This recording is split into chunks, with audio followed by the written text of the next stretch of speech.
Patnubay. Palatuntunan ng bibigay inspirasyon, tatalakay sa iba-ibang pangyayari sa loob at labas ng ating bansa. Gagabay sa mga taong nangailangan ng patnubay sa kanilang mga suliranin sa buhay.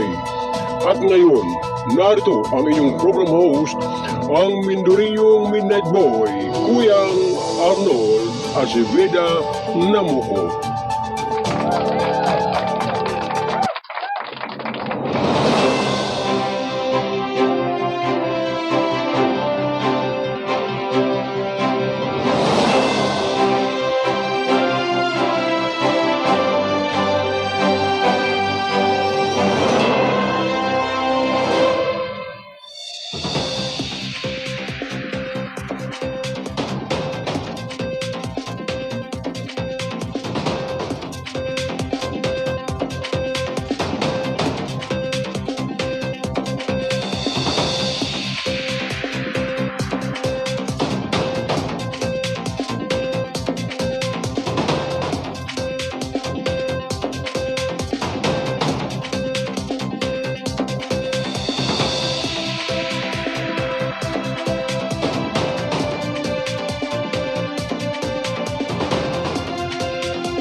Habang mabigyan naman ang may 110 mga trabahador sa barangay.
Alright, Luzon, Visayas at Mindanao.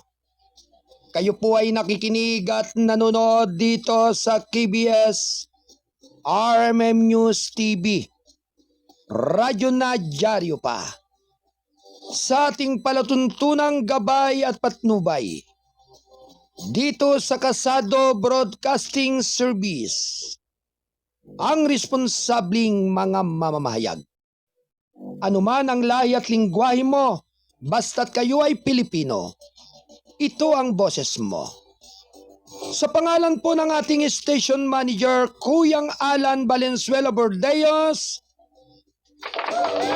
ito naman po ang inyong abang lingkod, ang kuya ng lahat. Ang Mindorinyong Midnight Boy, bagamat hindi naman ganong kagwapuan.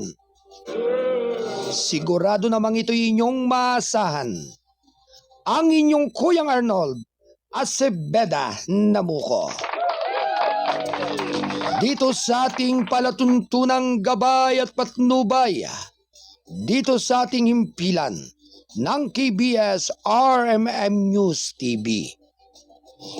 Ito nga po ay kasapi ng The United Multimedia International Press Corps.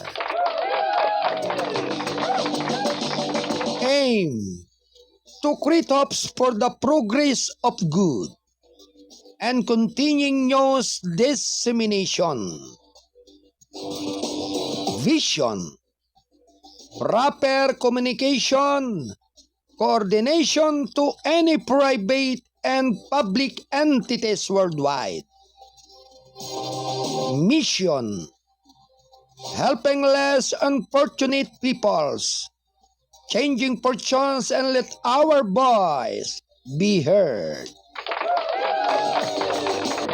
KBS Kasado Broadcasting Service.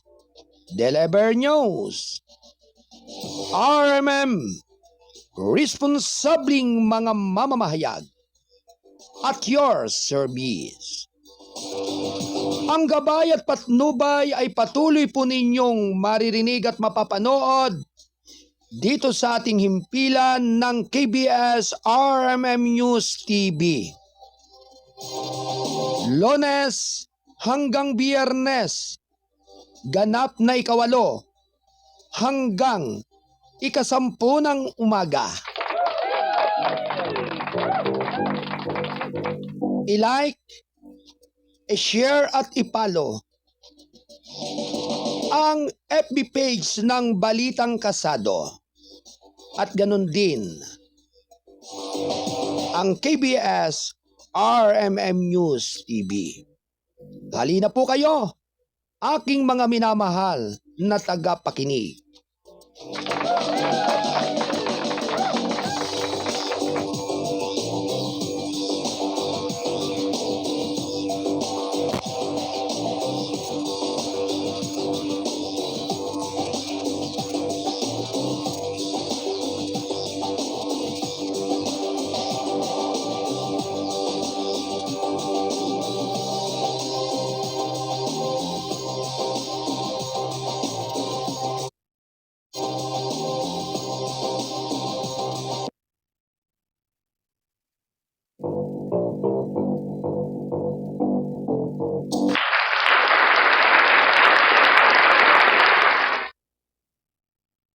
Ganap na alas 8:59 ng umaga. Ito ay atid ng KBS RMM News TV.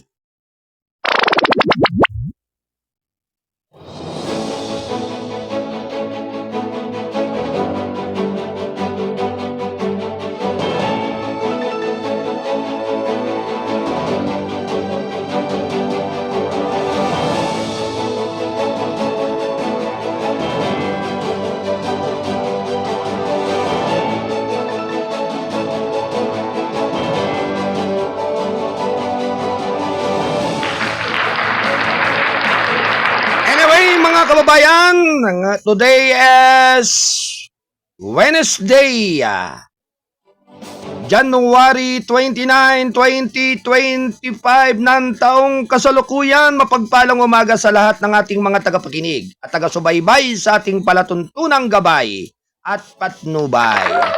Samahan po ninyo ako sa loob ng 2 oras ng ating pagtatanghal sa ating palatuntunan. Anyway, good morning sa lahat ng ating mga kababayan dyan sa iba't ibang dako ng mundo. Siyempre, dyan po sa lugar po ng Taiwan. Ang ating correspondent kay Ate Lynn Gabiana. Dyan sa Georgia, USA, si Pastor Oyang Gilier, Valencia. Magandang gabi po dyan sa inyo. At ganoon din kay Kuyang Julius Periols ng Canada, mapagpalang gabi sa iyo dyan. At syempre, binabati po natin ng magandang morning ang lahat ng ating mga autoridad, ang lahat ng ating mga kapulisan, kasundaluhan sa buong Pilipinas. Syempre, sa lahat po ng ating mga nangangalaga ng kaligtasan ng ating sambayanan, ng ating mga kababayan. Kamusta na po kayo sa araw na ito? At syempre, ngayon pong araw na ito, pinagdaraos po yung Chinese New Year dyan sa Binondo, Manila. Kaya sa lahat ng mga kababayan po natin, na mga Pilipino na nag-a-attend doon sa di umano'y mga mahalagang mga pabwinas o paswerte, good luck sa inyong lahat. At syempre, sa lahat po ng ating mga kababayan na sabing ay nagtatawid-tawiran ng mga probinsya patungo sa syudad ng Maynila. Anyway, good morning sa taga-Studio 2, Bulwagan ng Balitaan ni Kuyang Alan Bordeos. At syempre, ganun din kay Ate Cora Biernes, at Ate Joy Pasko. Magandang umaga sa inyong lahat yan. At ganun din po sa ating Studio 3, Bulwagan ng Balitaan ni Kuyang Wayne Espeno Lawson. Good morning. Kuyang Wayne. At syempre, ganun din po sa ating Studio 4, Bulwagan ng Balitaan sa San Bales. sa Region 3 mula sa kinaloroonan ni Kuyang Paul Aludo. At syempre, pinasalamatan po natin itong ating mga nakakasama po rito sa ating technical site, si Ate Dels Aldea Santos at Ate Rose Marie Paderon.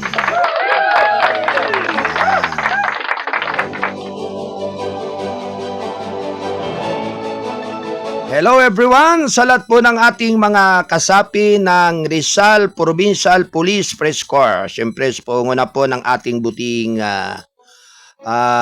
Pangulo ng mga responsabling mga mamahayag ho. Ang Rizal Provincial Police Press Corps, sa panguna po ng ating masipag na Pangulo na si Sergeant Major Kuyang Donato Vellones. Yan, magandang umaga. At sa lahat po ng mga kasamahan ho, Kuyang Wayne Lauson, Ate Roderica Rivera, Kuyang Alan Bordeos, Kuyang Arnold Paharon. Likewise, ganun din kay Kuya Bernie Gamba, Ate Pau de la Cruz, Ate Aida Tagikana, Kuyang Jerry Acuno, Ate Vicky Custodio, Kuyang Ricardo Eslita, Kuyang Erman Patulot, Ate Cora Biernes, Ate Kuyang Dan Torbeles. Yan, mapagpalang umaga.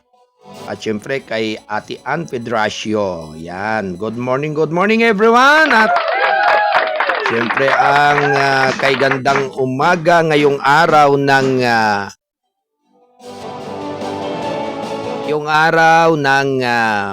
Miyerkules ay isang magandang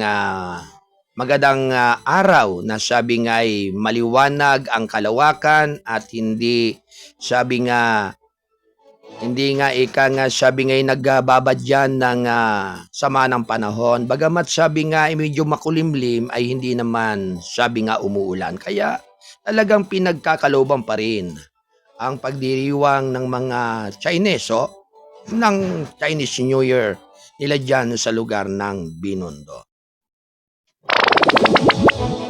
Ganap na alas 9:05 ng umaga, ito'y atid ng Balitang Kasado, ang payagang balanse at totoo, National Newspaper.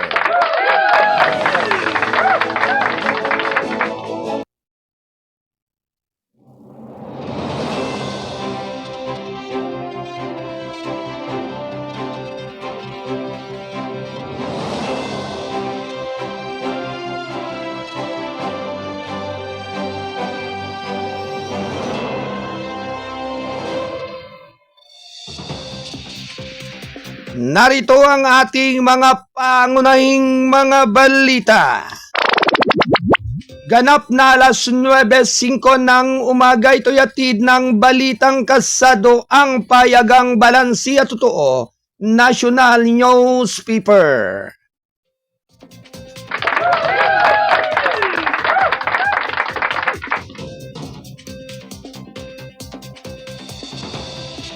Bokor at Pisa, nakita ang inclusion ng Mimarupa Island sa Luzon Eco-Growth Area. Round 1. Ready, go! Hinimok ng Bureau of Correction at Philippine Economic Zone Authority ang National Economic Development Authority na isama ang mga isla lalawigan ng Region 4B bilang bahagi ng Luzon Economic Growth Area. Ang Luzon Economic Growth Area na tinutukoy din bilang Luzon Economic Corridor ay sumasaklaw naman sa gitna ng hilagang bahagi ng Luzon, kabilang ng mga pangunahing urban at industrial zone tulad ng Metro Manila, Batangas at Central Luzon. Ginawa ng Bokor at Pisa ang panawagan kasunod ng pagdagdag kamakailan ng Memorandum at Agreement para sa pagtatatag ng economic zone sa Lalawiag Prison ang penal farm sa lungsod ng Puerto Princesa, Palawan. Sa isang balita Martes, sinabi ni Bokor Director General Gregorio Pio Katapang Jr. na nararapat na isama ang Palawan sa Luzon Economic Corridor kung isasalang-alang ang komprehensibong development plan para sa lalawigan na naglalayong mapaunlad ang malinis, berde at teknolohiyang hinihimok ng kapaligiran. Ang development plan ay naglalayong itatag ang Palawan bilang bagong hangganan sa agro-industrial development na nag-uugnay dito sa Brunei, Darussalam, Indonesia, Malaysia at Philippines as Asian Growth Area na nilayong upang mapabilis ang socio-economic development sa mga rehiyong hindi gaanong maunlad. Ayon pa rin kay Katapang, layunin ng deal na gawing produktibong economic zones ang 2,191.2 hektaryang ideal land ng Bukor upang pasiglahin ang paglikha ng trabaho partikular na sa mga rural areas habang pinatataas naman ang overall productivity at individual income para sa mga residente at person deprived of liberty. Aniya, itinataguyod naman ang kasunduan ng mandato ng Bukor na nakabalangkas sa Bukor Modernization Act na gamitin ang mga lupain nito hindi lamang para sa inmate rehabilitation, kundi para rin pagbuo ng sustainable economic opportunities. Ang kasunduan ay nagbibigay ng pesa ng autoridad na bumuo, magpatakbo at magpamahalaan ang lupang kulang sa paggamit bilang special economic zone sa loob ng paunang panahon na 50 taon na may posibilidad na ng renew para sa karagdagang 25 taon. Ayon pa rin kay PISA Director General Tereso Panga, ang partnership ay hindi lamang isang strategic endeavor para muling buhayin ang paggamit ng lupa kundi umayon din ito sa mas malawak na layuning itinakda ng Philippine Economic Development Plan taong 2023 hanggang 2028. Sinabi ni Panga na binibigyan din ng mga patakaran ang pagbilis ng daloy ng pamumuhunan sa mga economic, sa gayon ay pinahuhusay ang mga ekonomiya sa kalayunan at paglikha naman ng magkakaibang mga pagkakataon sa trabaho sa pamagitan ng mga makabagong modelo ng SET. Kabilang na ang mga ecozone ng agroforestry at mga parkin ng aquamarine bukod sa iba pa. Alas 9:03 ng umaga, ito yatid ng KBS RMM News TV. Radyo na, dyaryo pa. Samantala, DA nakita ang food security emergency sa Pebrero. Round 1. Ready, go! Ayon pa rin sa Development of Agriculture nitong Martes, layunin nitong magdeklara ng food security emergency para sa bigas na unang linggo ng Pebrero. Kasunod ng bahagyang pagkaantala sa paghatid ng opisyal na kopya ng resolution mula sa National Price Coordinating Council sa ahensya. Assuming uli na marireceive namin in 2 working days plus 2 working days for due diligence and the part of the department the following day. Magkakaroon ng pahayag ni DA spokesperson Arnel de Mesa sa isang panayam. Ang tinutukoy ni de Mesa ay ang pangako ng Department of Trade at of Industry sa pagdinig ng House Quanta Committee na ilalabas ang resolution sa loob ng 2 araw. Sa ilalim ng Food Security Emergency para sa bigas, ang National Food Authority ay makakabenta ng mga stock ng bigas kahit na ang mga hindi pa nalalagas na mga local government units, mga ahensya ng gobyerno at mga government-owned and controlled corporation sa halagang 36 piso kada kilo. Ang mga ito ay ibebenta naman sa mga mamimili hanggang 38 pesos ang kilo. Ang hakbang ay na ito ay magpapalaya ng espasyo sa mga bodega ng NFA para sa mga papasok na stock na makakatulong sa mga lokal na magsasaka sa pamagitan ng palayo ang Enhanced Rice Procurement Program ng ahensya sa darating na panahon ng anihan. Tiniyak din ni de Mesa ang sapat na paghahanda sa panig ng NFA sa usapin ng pagtatapon nito ng rice stock.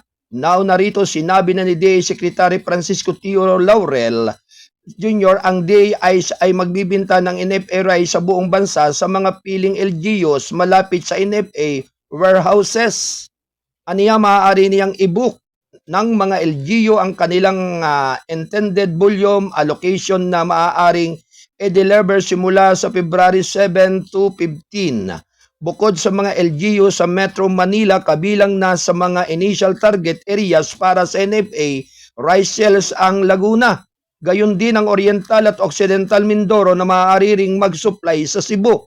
Samantala, sinabi ni Dimesa na ang paglabas ng bagong palay, procurement para sa susunod na harvest season sa ilalim ng nadagdagang 15 araw na national buffer stock ay maaari ring magdulot ng pangangailangang magdeklara ng isang pang-food security emergency. Ang pinakamabisa doon, ibalik yung pangsyon ni NFA at can and turbine and the market even without emergency para regularly nakakapamili siya sa ad ni Dimesa. Alas 9:13 ng umaga, ito'y atid ng balitang kasado ang payagang balansi at totoo national newspaper. Tool Kasado Patroller, standby report. Kasado Patrol 25 ng Cavite, standby report. Kasado Patrol ng Pasig, Pasig City. Kasado Patrol 22,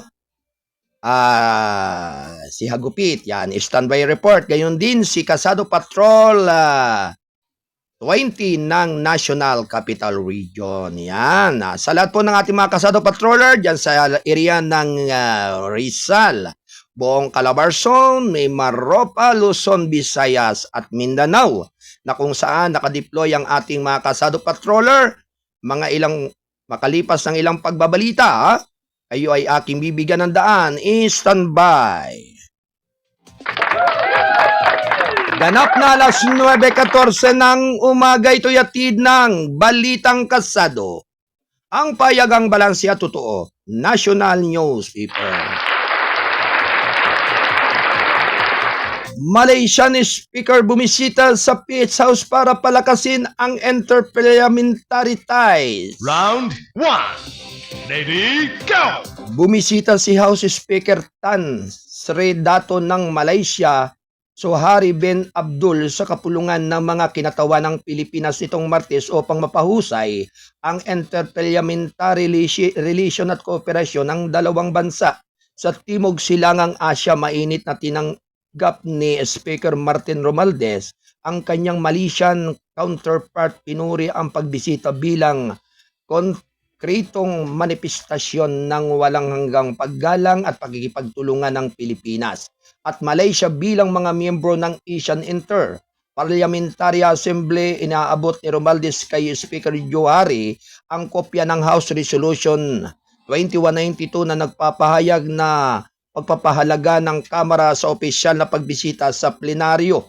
Aniya, ang pagbisita ay isa ring reprimission upang muling buhayin ang kanilang hangaring magtulungan para sa pagpapaunlad ng kanilang relasyon na nagbabahagi ng parehong pangitain ng pagkamit ng kapayapaan at pag-unlad ng ekonomiya. Bilang mga agarang kapitbahay, kinilala ng Pilipinas at Malaysia ang kahalagahan ng pagpapanatili ng kapayapaan at seguridad sa rehiyon ng ASEAN at nagkakasundo na ipagpatuloy ang kooperasyon sa mga usaping pampulitika at seguridad, sabi ni Romualdez. Sabi ni Romualdez na ang iba pang ipinahaging pagsisikap ng dalawang bansa ay ang kooperasyon sa pagsugpo sa transnational crime at terorismo at pagpapalakas ng palitan ng kalakalan at pamumuhunan. Partikular na ang industriya ng halal, agrikultura, seguridad sa pagkain at digital economy. Nabanggit ng relasyon na noong 2023, ipinagpalit ng Pilipinas at Malaysia ang mga kalakal na nagkakalaga naman ng 36.12 bilyong Malaysian ringgit na ang Pilipinas ay nasa ika-17 pinakamalaking trading partner ng Malaysia sa buong mundo at ika-5 naman sa bansang kasapi ng ASEAN. Nagpapasalamat din ang Kamara sa Malaysia sa pangako nitong paghuhos ng 46 AIPA General Assembly sa Kuala Lumpur ngayong Setyembre. Romualdez ay naimbitahan na dumalo at nagpadala naman ng delegasyon sa Assembly. Inaasang mas bibigyang diin ng Malaysia na maging Asian Chairmanship ngayong taon ang pagkakaisa sa kooperasyon ng rehiyon. Habang inaabangan ng Malaysia at Pilipinas ang Asian Chairmanship ng Malaysia sa 2025 at ang paghuhos nito sa 46 AIPA General Assembly, pinagtitibay ng mga pangyayaring ito ang kahalagahan ng pagkakaisa at kooperasyon sa pag-navigate sa mga hamon at oportunidad na darating sa pagbasa ng resolusyon. Alas 9:18 ng umaga, ito'y hatid ng KBS, RMM News TV, Radyo na, Dyaryo pa. Samantala, SMC naglunsad ng clean-up drive para tugunan ang pagbaha sa NAIA. Round 1. Ready, go! Ang San Miguel Corporation na namumuno sa consortium na nagpapatakbo ng Ninoy Aquino International Airport or NAIA ay nagsasagawa ng clean-up drive upang matugunan ang pagbaha sa pangunahing gateway ng bansa. Ang inisyatibong Better River PH ng SMC ay nagtatanggal naman ng 93,000 tonelada ng silt at basura mula sa mga ilog sa Parañaque. Hanggang sa January 23, iniulat ng grupo Martes layunin ng aktibidad na mapabuti ang daloy ng tubig at matugunan naman ang pangmatagalang pagbaha sa NAIA at karatig lugar. Matagal ng isyu ang pagbaha para sa Parañaque at NAIA, partikular na tuwing panahon ng bagyo. Sabi pa rin ni SMC Chairman at CEO Ramon ang isang pahayag. Sa pamagitan ng Better River PH at sa suporta ng mga ahensya ng gobyerno, na ipatupad natin ang mga sustainable solutions na inaasahan nating magatid ng pangmatagalang benepisyo sa mga residente, negosyo at mga manlalakbay, dagdag niya. Ang clean-up drive ay ginawa ng walang bayad sa gobyerno o taxpayers. Mga 1.9 kilometrong daluyan ng ilog, kabilang na ang Parañaque River, Dongalo River at ang mga junction nito sa mga creek ng San Dionisio at Villanueva ang isinama sa clean-up drive. Tinanggal din ang grupo ang mga linya ng storm drain sa kahabaan ng Domestic Road at NAIA Terminal 4. Kabilang na dito ang muling pagbubukas ng 54 na manholes at pagtatayo ng 10 bago upang mapanatili ang mga pagsisikap sa pag-iwas sa baha sa paligid ng airport complex. Patrol Report.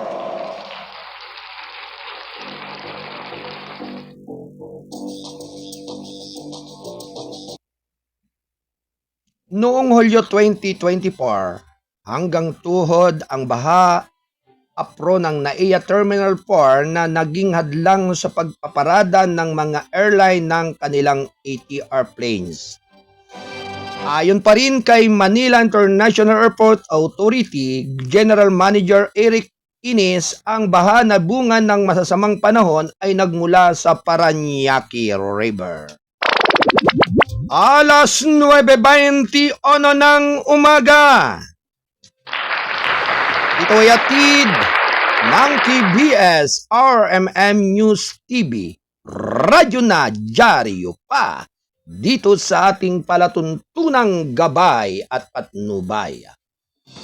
Samahan nyo lagi ako araw-araw mga kababayan, Lunes hanggang Biyernes, ganap na 8 hanggang 10 ng umaga, official time ng ating palatuntunan.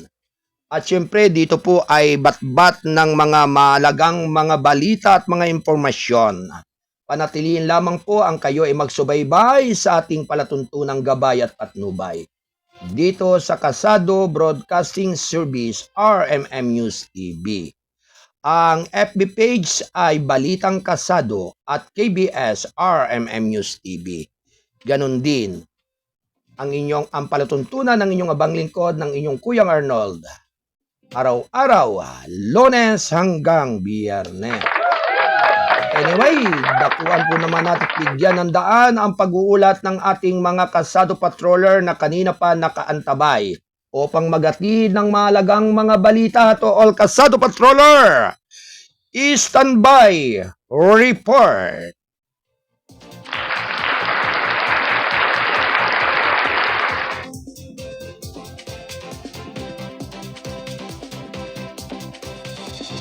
At syempre, good morning.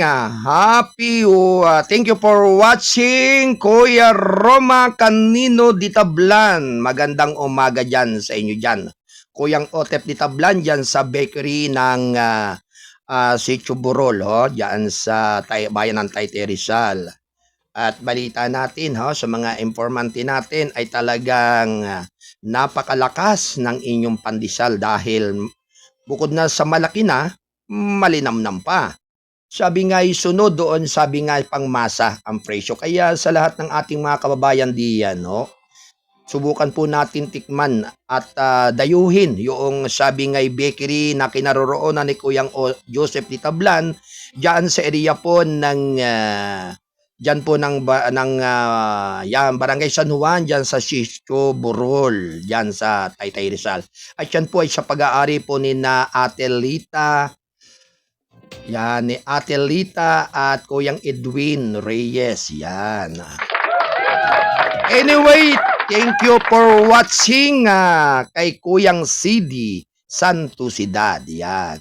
At okay, Kuyang John Santosidad is standby report. Likewise, thank you for watching Kuyang Don Robert Ramero. Anyway, standby report. At syempre sa lahat po ng ating mga minamahal na mga Kasado Patroller, good morning po, Gabay at Patnubay, Daily Radio Program, host commentator Kuyang Arnold Namuko. At ibati po, shout out sa anak ko ng happy birthday, Rolando Luto Jr. ngayong araw ng Miyerkules. Aba, kasabay ng Chinese New Year ang kapanganakan ng anak ng ating Kasado Patroller na ikang nasa lugar ng Cavite. Yan. Happy birthday sa kanyang 11 taong gulang na anak na si Rolando Luto Jr. Yan.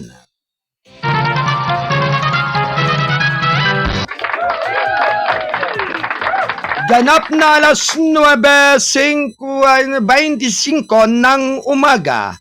Ito ay hatid ng Balitang Kasado, ang payagang balansi at totoo.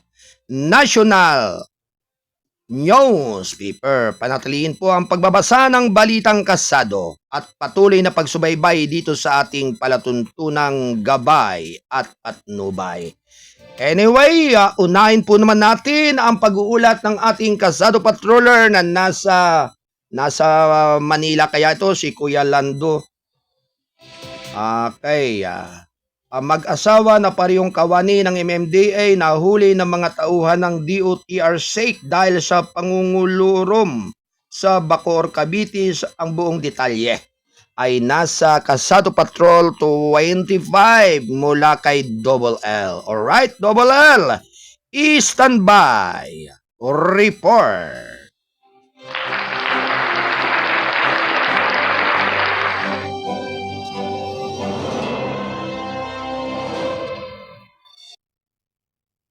Kasado Patrol report. May pagulat ang ating Kasado Patrol 25 na naririyan sa area at lugar ng Calabarzon. Si Kuyang Lando Luto. Alright, Kuya Lando, standby report. Alright, medyo wala yata sa linya o mahina ang signal ni Kuya Lando. Alright, Kuya Lando, babalikan kita mga ilang sandali lamang.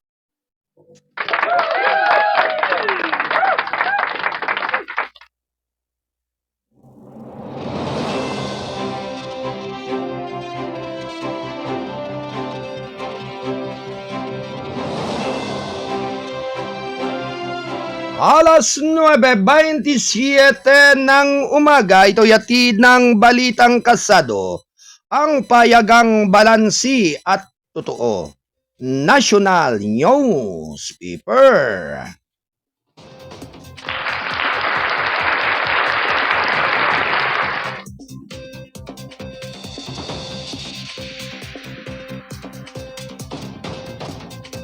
Anyway, tunguhin po naman natin ang pag-uulat mula sa lalawigan ng Rizal mula kay Kuyang Dantor.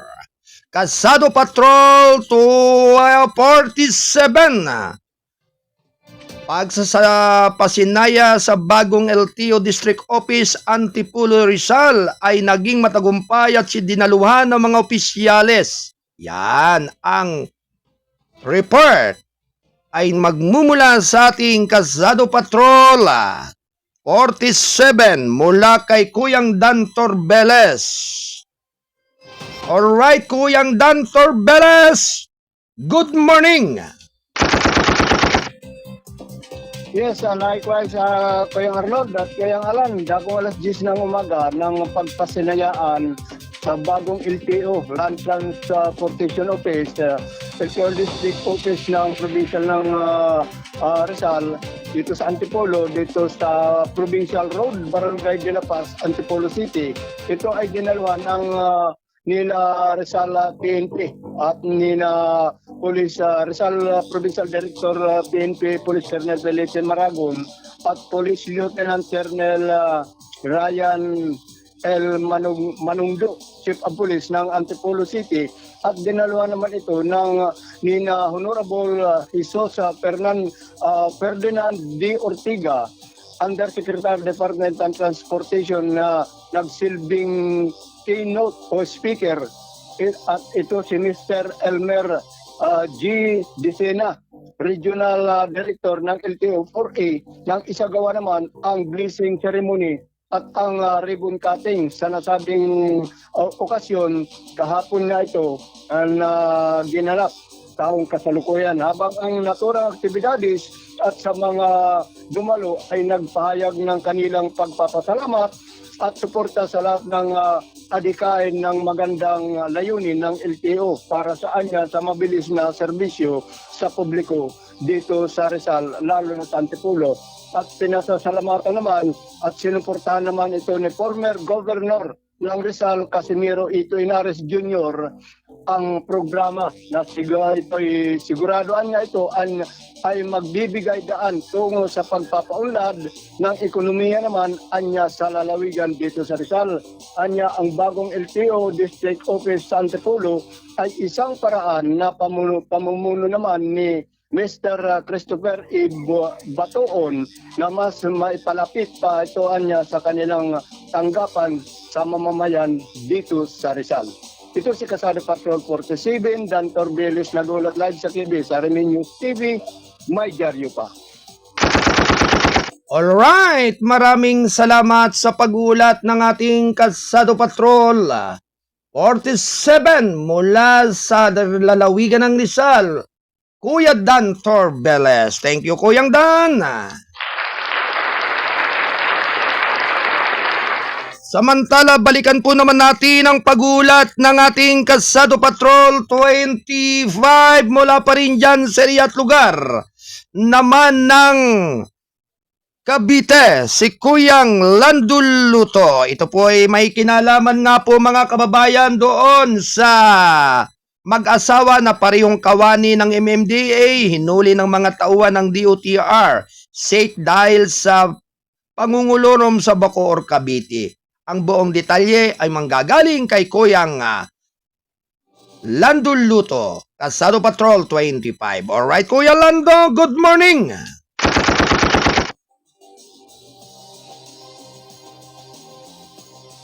Good morning, Kuya Lando! Alright, nawala na naman sa linya ang ating Kasado Patrol 25. Alright, babalikan po natin muli. Medyo mahirap yata yung kanyang signal sa kanyang kinaroroonan. Isunod po naman natin, ang ating Kasado Patrol 20 mula naman dyan sa lugar at area ng Cavite, ng National Capital Region, si Kuyang Don Robert Ramero. Alright, Kuyang Don, standby report. Kasado Patrol Report. May pagulat ang ating Kasado Patrol to 40s 20. Alright, si Kuyang Don Robert Ramero. Alright, Kuyang Don. Ito po ay may kinalaman mga kababayan, hinggil po doon sa gobyerno hindi seryoso na mapababa ang presyo ng mga pangunahing bilihin. Yan ang detalye ay manggagaling kay Kuyang Don Robert Ramero, Kasado Patrol 20. Alright, Kuyang Don, good morning. Yes, Kuyang Arnold, magandang umaga. Hindi na ipapakita ng gobyerno, partikular ang Department of Agriculture, ang Department of Trade and Industry at National Food Authority na seryoso ang mga opisyalis ng ahensyang ito para maibaba ang mga presyo ng mga pangunahing bilihin sa merkado. Ito ay bunsod sa isinagawang pagdinig kahapon sa Kenta Commission at pahayag ng isang alkalde ng lungsod dito sa National Capital Region. Ayon sa Kentacom, ang mga opisyal ng nabanggit na ahensya ng pamahalaan ay hindi bumabalang tax ng mga post-emergency declaration, partikular ang presyo ng prime commodities matapos na magbigay ng formal na go signal ang Pangulong Ferdinand Bongbong Marcos Jr. Ayon naman dito kay Makati Mayor Abi Binay, dapat may nasampulang ikulong o nasampulan ng nakulong nasangkot sa rice cartel at smuggling para mahinto ang pagmamanipula ng presyo ng mga pangunahing bilihin. Sa dami-dami aniyan ang mga batas, bakit wala pang nakukulong? May mga smuggler at nanahuli di umano na hindi na isa sa publiko. May mga blacklisted subalit walang kasong umuusad sa korte. Dahil dito ay hindi seryoso ang gobyerno sa pagpapatupad ng mga batas, kaya malalakas ang loob ng mga sindikato para makontrol ang presyuhan sa mga merkado. Sa kasalukuyan ay mayroon pa rin nagtatago ng presyo ng imported rice sa halagang 60 pesos kahit na nagpalabas na ng maximum suggested retail price ang Department of Agriculture. Nagtatanong si Juan de la Cruz, magkano ba ang usapan? Bakit hanggang sa kasalukuyan ay hindi pa rin binababa ang kahit 5 sentimos ang presyo ng bigas sa pamilihan? Mula sa National Capital Region, Patrol 20, Don Robert Ramiro para sa Gabay at Patnubay ng PBS RMN News. Diyan na, TV pa. Alright, maraming salamat sa balita ng ating Kasado Patrol 20 mula pa rin dyan sa National Capital Region. Thank you, Kuyang Don Robert Ramero. Ganap na alas 9:35 ng umaga, ito'y atid ng Balitang Kasado, ang payagang balansi at totoo National Newspaper.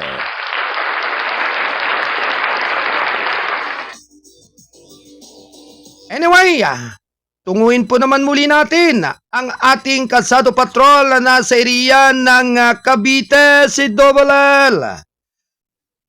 At medyo nagkaroon po ng kaunting problema ang kanyang linya, kaya medyo nawawala. Kaya sabi nga Kuya Lando, talagang ano ba lagay ng panahon dyan? Bakit pati signal mo'y nawawala? Alright, nasa linya na ang ating Kasado Patrol 25 standby report. Kasado Patrol report. Ito nga po mga kababayan ay may kinalaman sa mag-asawa na parehong kawani ng MMDA, hinuli ng mga tauhan ng DOTR SAIC dahil sa pangungulurom sa Bacoor, Cavite. Ang buong detalye ay manggagaling sa ating Kasado Patrol 25. Alright, Kuya Lando Luto. Sige, good morning. Yes, magandang umaga sa iyo, Arnold. Good morning, Arnold. Alright, good morning. Go, Kuya Lando. At medyo nagkakaroon tayo ng sa ating unit. ay minarapat natin na maayos ito ang aking komunikasyon yan sa ating himpilan, Kuya Arnold. Pero bago yan, Kuya Arnold, ng balita yan, yung mag-asawa na yan na parehong kawani ng Metro Manila Development Authority ay nais ko munang ito ipabatid sa kalamahan na, Kuya Arnold, ay meron tayo kahapon na natanggap ng mga report na dumanoy may isang van na kulay brown na may mga sakay na ilang mga di kilalang mga kalalakyan o mga tao na umaaligid dito sa barangay sa Panguno. Malapit dito, Kuya Arnold, sa intersection ng papuntang Barangay Bukana at ilang metro lamang ang layo dito sa Panguno Elementary School. At kung saan, Kuya Arnold, may batang babae na 11 taong gulang na grade 5 na manoy nabanggit na paralan at ito isang estudyante, Kuya Arnold, na hinilaw ng isang lalaki at isang sakay sa naturang van, Kuya Arnold, na nakaparada sa gilid ng kalsada dito. At buti na lamang, Kuya Arnold, kinagat ng bata sa braso ang naturang hindi kilalang lalaki. Mga bandang tanghali ito, Kuya Arnold, at kung saan ay ito naganap ang nasabing insidente. Kung kaya naalarma tayo, Kuya Arnold, nung tayo patungo na sana tayo ng Chinatown dyan sa bahagi ng Binondo, lungsod ng Manila, kung saan ay pinagpaliban ko muna ang aking pagtungo doon. Dahil ito ay naarma nga ko dito, pero sa nasabing insidente dahil meron din akong estudyante dito na nag-aaral dito sa nasabing paralan. Sa ngayon, Kuya Arnold, yes ako, Arnold. Kinakailangan yung pag-iingat ng mga magulang sa kanilang mga anak ay dapat pag-ibayuhin sa ereyang yan. At wika nga ay may mga nakararating na rin dito sa atin na mahalaga o mga reaksyon ng ating mga kababayan na may di umano ay may sasakyan na umaali-aligid sa mga eskwelahan. Kaya kinakailangan dyan malaman at mapicturan yung plate number ng ginagamit na sasakyan, Kuya Lando. Yes, tama ka, Kuya Arnold. At ito ay dati na ito ay napabalita ito diyan sa Metro Manila na kung saan ay sinasabing puting van ang gumagala diyan sa Metro Manila. Pero ito, Kuya Arnold, ito ay kulay brown naman din ito na van na ito ay di umano nakakita dito sa nasabing insidente. Ito ay ang bata ito ay medyo na-trauma ito. At kahapon na ito na aking napuntahan ito diyan sa Sapang Elementary School at na-report natin ito sa barangay Sapang Uno at dito sa impila ng pulisya na kailangan na magkaroon tayo ng police visibility lalo dito sa area ng mga eskwela dito sa lugar na ito, Kuya Arnold. Pinag-iingat po natin at itong mga ating mga anak na nag-aaral ay kailangan natin sunduin ng mas maaga dahil sa mga natirang mga insidente. Samantala, Kuya Arnold, ito nga at itong membro, ito'y mag-asawa na membro o kawani ng Metro Manila Development Authority ay inuli ng tauhan ng DOTR sa SASIP dahil sa pangungutom diyan sa Bacoor, Cavite. Ito kinumpirma ito ng Special Action Operation Group for Special Action Intelligence on Communication Transportation na isang mag-asawa na parehong kawani ng Metro Manila Development Authority, MMDA, ang kanilang hinuli dahil paano ito sa pangungutong o pangungulurom. Ayon kay Raison de la Torre, ang operation head ng DOTR, nahuli ang mag-asawa sa kanilang operasyon sa Bacoor, dito yan sa Cavite. At babiyahin na sana ito, Kuya Arnold, patungo ng Baclaran yan sa Parañaque. Sinabi ni De La Torre na nagpakilala taga-MMDA at tinangkang makipag-usap ang naturang mag-asawa, subalit hindi nagpatinag ang kanilang tropa at nanindigan na dapat i-impound ang sasakyan at sumusunod lamang sila sa direktiba ni Land Transportation Secretary Bautista na paigtingin ang kampanya laban sa kolorom. Sa inisyal na pagsisiyasat ng cyclist, matagal na nag-ooperate bilang kolorom ang dalawa na mag-asawa nito sa nabanggit na lugar. Sa ngayon, Kuya Rod, nakikipag-ugnayan na anya sila sa MMD at kinumpirmang tauhan na nila ito, Kuya Rod, ang dalawa na itong mag-asawa. At bad influence ito, Kuya Rod, sa naturang Asia. Kaya nga, yan ang talagang isa sa sabi nga natin ni Hamon na dapat mabigyan ng kaukulang pansin, Kuya Lando. Kaya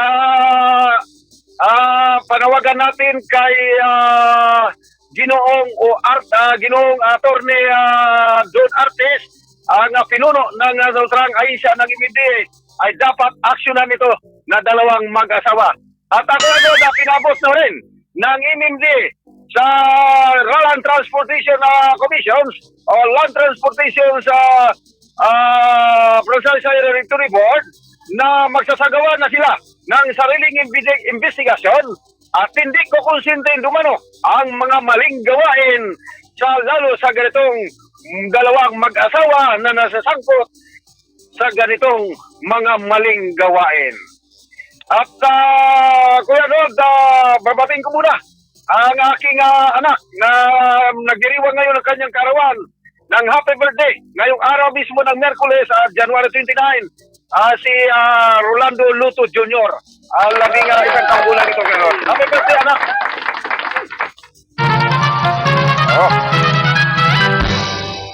Mula dito sa lalawigan ng Cavite, kasama Patrol 25, Jopolel, Kuya Lando Luto, nag-uulat sa gabi patnubay ng KBS RM News, Radyo na TV pa. Maraming salamat. Alright, maraming salamat sa pag-uulat ng ating Kasado Patrol 25 mula pa rin dyan sa lugar ng Calabarzon, mula sa lalawigan ng Cavite, Kuya Lando Luto. Thank you, Kuya Lando. Ganap na alas 9:44 ng umaga. Ito ay hatid ng KBS RMM News TV, radyo na dyaryo pa. Samantala, tuloy-tuloy lamang po ang ating balitan. Round 1. Ready, go! Kamara ay naprubahan ang bagong charter bill ng DBP sa final reading. Round 1. Ready, go! Inaprubahan ng Kamara de Representantes nitong Martes ang ikatlo at huling pagbasa ang panukalang naglalayong magtatag ng bagong charter para sa Development Bank of the Philippines upang mapalakas ang papel ni bilang premier financial institution for national development ng bansa.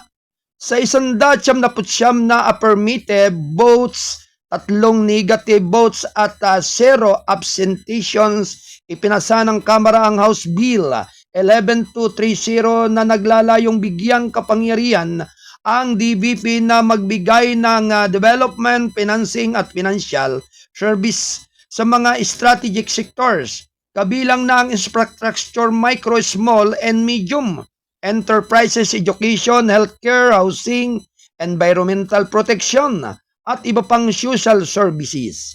Layunin ng panukalang batas na ipawalang bisa ang Executive Order 81 ang 1986 revised charter ng DBP. Kapag naisabatas na ang HB 11230, ang bangko na pag-aari ng Estado ay lalagyan naman ng pinahusay na kapangyarihan upang itaguyod ang pandaigdigang competitiveness at financial viability. Ang DBP sa ilalim ng panukalang batas ay magsisilbing National Development Policy Bank para sa pagpapatupad ng mga patakaran ng pamamahalaan sa priority area financing. Pinahusay ng competition na sa mga pamilihan sa pananalapi at pagsulong ng pagpapaunlad ng sektor ng pananalapi na hahantong sa pagpapabuti ng alokasyon ng capital at micro economic stability, ang panukala ay nagmumungkahi na dagdagan ang autorisadong stock ng kapital ng DBP mula sa 50 bilyong piso hanggang 300 bilyong piso. Sa halagang ito, 32 bilyong piso o 10.67% ang subscription at ganap na babayaran ng pambansang pamahalaan. Papayagan nito ang DBP na ilaan ang walang limitasyong kita nito para sa pagtaas naman ng paid-up capital stock ng pambansang pamahalaan. Ang mga korporasyong na pag-aari at kontrolado ng pamahalaan kabilang na ang mga institusyong pinansyal ng pamahalaan ay dapat pahintulutan na mamumuhunan sa mga shares of stocks ng DBP. Noong Setyembre na nakaraang taon, inaprubahan ng Senado ang Senate Bill 2804 na kilala rin bilang New DBP Act. Alas 9:48 ng umaga. Ito ay atid ng balitang kasado, ang payagang balansi at totoo. National Newspaper.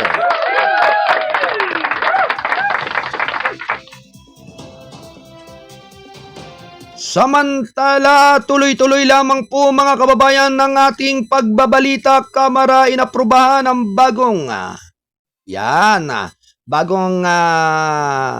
bill ng OBP sa final reading. At yan nga po ay ating ibinigay at binigyan ng mahalagang pagpapaunawa sa lahat ng ating mga kababayan. Anyway, nasa linya ang ating Kasado Patrol 40 mula dyan sa Quezon City. Si Kuyang John Santusidad. Alright, Kuyang John Santusidad, Kasado Patrol 40. Alright, Kuyang John, good morning. Yes, good morning. Kasama ko yung Arnold, Ganun Station Manager, Alan Borjos.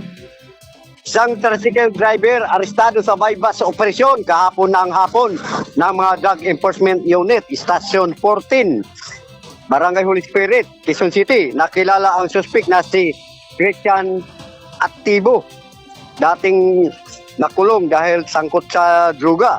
Nakupiskan ng mga operatiba mula sa suspect 2 pirasong plastic cassette ng hinalang sabo, isang slim bag at isang ID na lisensya na peke at 200 pesos bilang bypass money. Nangyari ang bypass presyon kahapon na tama ko Harold sa Barangay Pasong Tamo, Quezon City. Mandatory witness, Barangay Kagawad, Charmaine Diuna, Barangay Official of Barangay Pasong Tamo, Quezon City. Naharap sa ngayon ang suspects sa violation of Section 5 at Section 11 Article 2 at RA 9165. Mula dito sa Quezon City, ako si John Santusidad, Kasado Patrol 40. Nagulat, gabay at patubay ng KBSRM News. Diaryo na, TV pa. Balik sa iyo, Kuya Arnold. Alright, maraming salamat sa pagulat ng ating Kasado Patrol 40 mula pa rin dyan sa Quezon City. Kuyang John Santusidad. Ganap na alas 9:51 ng umaga. Alright, may pagulat ang ating Kasado Patrol 1 mula pa rin sa bulwagan ng balitaan. Ito po mga kababayan ay may kinalaman sa 6 na miyembro ng NPA. Sumuko na sa Masbate. Ang detalye ay malalaman po natin sa ating Kasado Patrol. Kasado Patrol 1, ang ating station manager, Kuyang Alan Bordeos. Report. Alright, Kuyang Alan, good morning. Yes, Kuya Arnold, magandang umaga sa ating mga tagapakinig. 6 na membro ng New People's Army. So ang NPA ang voluntaryong sumuko sa lalawigan ng Masbate nitong weekend. Sumuko ang mga balikbayan sa Esperanza Municipal Police Station o NPA sa Barangay Poblacion ayon sa inilabas na report ni Police Regional Office ng Bicol PRO5 person Lieutenant Colonel Malo Alibatid. Iniabot daw ng mga dating rebelde ang isang improvised 12-gauge shotgun at isang live ammunition. Kabilang sila sa platoon 1, silisan na ng guerrilla Sub-Regional Committee 4 at Bicol Regional Party Committee na nagpapatakbo sa pamumuno ni Rogelio Camanong Sison na aktibo sa ikatlong distrito ng lalawigan. Inamin nila ang paglahok sa iba't ibang tulong at rally na inorganisa ng kadindin. Ang pagsuko ay naging posible sa pamamagitan ng pagtutulungan ng 2nd Provincial Mobile Force Company, ikiran sa NPA, 2nd Infantry Battalion at 96 Military Intelligence Company ng 9th Infantry Division ng Philippine Army.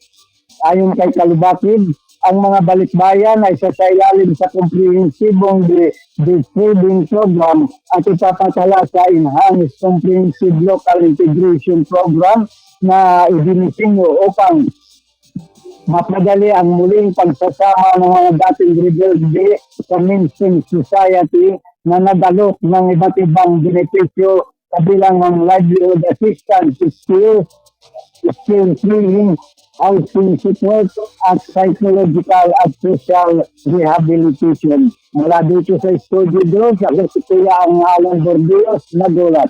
Back to you, Kuya Arnold. Alright, maraming salamat sa pag-ulat ng ating Kasado Patrol 1, ang ating station manager, Kuyang Alan Valenzuela Bordeos. Thank you, Kuyang Alan. Samantala ang oras ay ganap na alas 9:54 ng umaga. Ito ay atid ng balitang kasado ang payagang balansi at totoo. National Newspaper.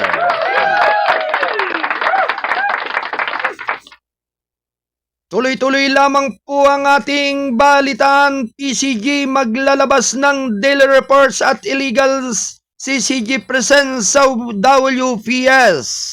Round 1. Ready, go!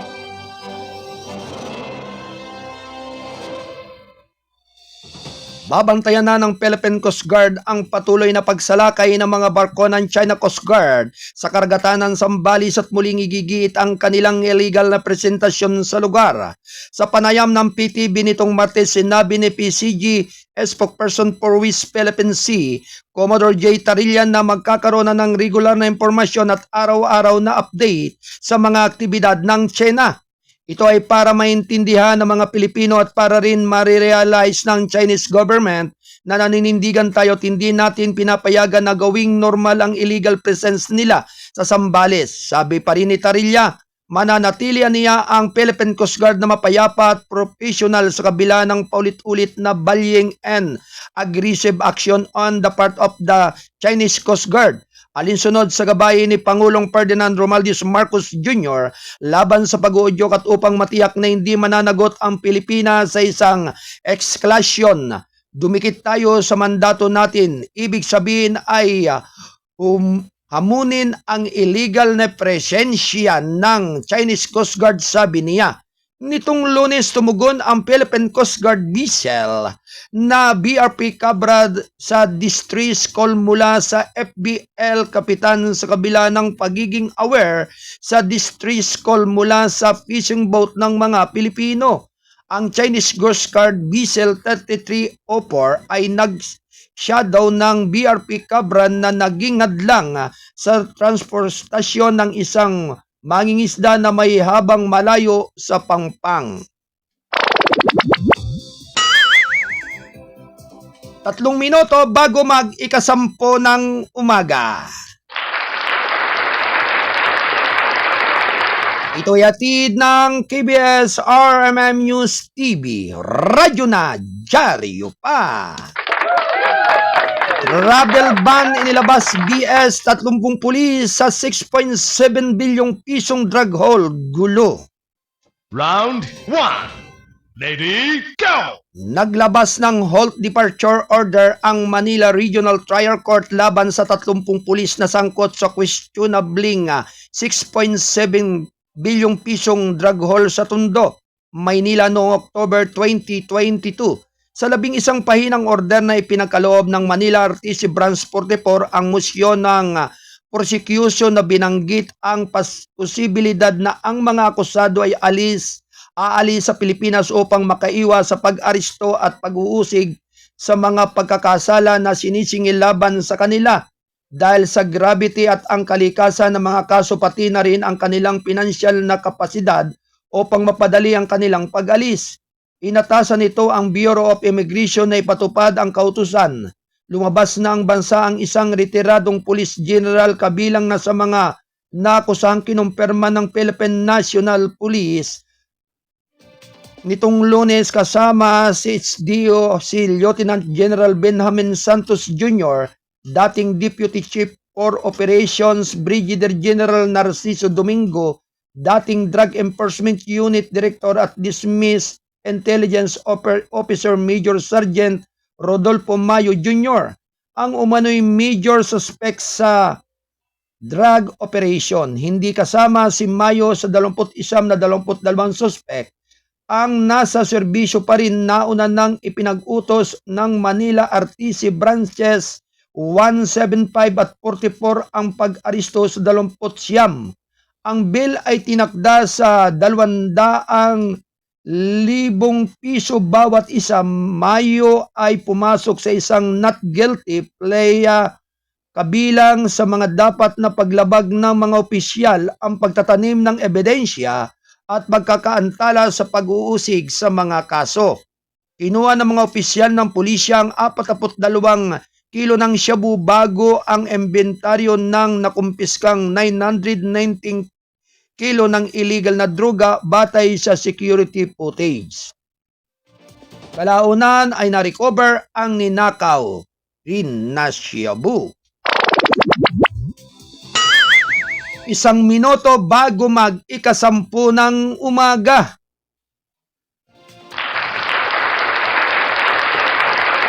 Ito ay hatid ng KBS RMM News TV dito sa ating palatuntunang gabay at patnubay. Samantala, dole no work no pay sa Chinese New Year. Round 1. Ready, go! Hindi babayaran ang mga empleyado ng pribadong sektor na hindi nagtatrabaho ngayong araw ng Miyerkules, isang espesyal na araw hindi nagtatrabaho sa pagdiriwang ng Chinese New Year. Isang advisory kahapon, araw ng Martes, sinabi ng Department of Labor and Employment or DULI na ang no work no pay principle ay ilalapat batay sa payrolls na inilabas nito. Kung ang empleyado hindi nagtatrabaho, ang prinsipyo no work no pay ay dapat mag-apply maliban kung may paborabling patakaran, prangkisa o collective bargaining agreement na nagbibigay ng pagbabayad sa isang espesyal na araw, sabi nito. Tungkol naman sa mga dadalo sa trabaho sa January 29, ngayong araw na ito, ang employer ay magbabayad naman ng empleyado ng karagdagang 30% ng basic wage sa unang 8 araw ng trabaho. Sa kabilang banda na naman, sinabi ng DOLE na para sa trabahong isinagawa ng higit sa 8 oras ang empleyado ay tatanggap naman ng karagdagang 30% ng hourly rate sa nasabing araw. Kung ang empleyado ay nagulat na magtrabaho sa espesyal na araw na bumabagsak din sa kaniyang araw ng pahinga, ang employer ay magbabayad naman sa empleyado ng karagdagang 50% ng pangunahing sahod sa unang 8 araw ng trabaho. Para sa trabahong isinagawa ng hindi sa 8 araw sa espesyal na araw na bumagsak din sa araw ng pahinga. ng empleyado. Ang employer ay dapat magbayad naman sa empleyado ng karagdagang 30% ng oras-oras na rate sa nasabing araw. Alas 10:02 ng umaga.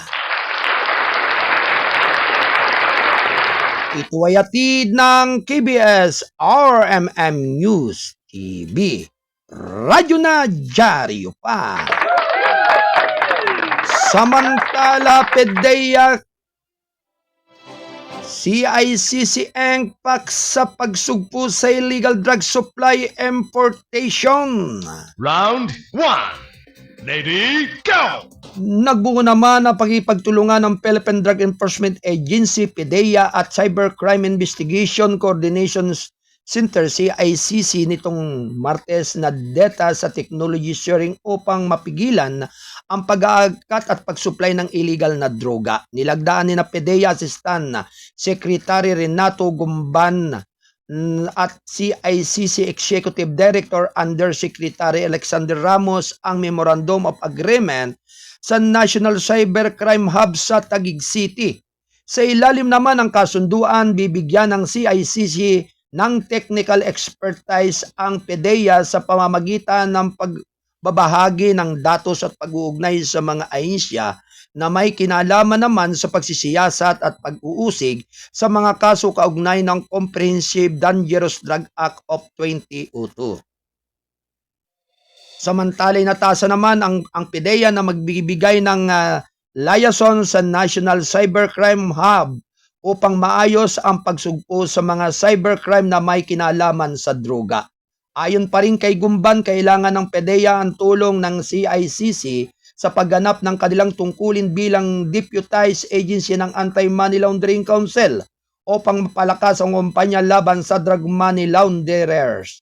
Ayon pa rin kay Gumban, gagamitin nila ang kakayahan ng CICC para sa pagbabawas ng supply at pagtuklas ng mga kontrolado na dinadala sa pamagitan ng mga barko at container van. Kailangan natin ang expertise ng CICC dahil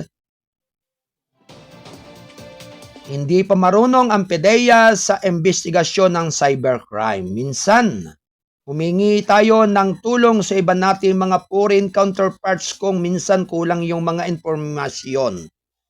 Kaya kailangan namin yung CICC ng mag-zero and natin yung mga information na yan.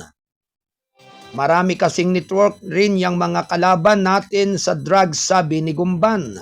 Ayon pa rin kay Ramos, malaking pagtukso ang kanilang pagkikipagtulungan sa PDEA sa pagtugon sa pag-abuso sa droga sa bansa.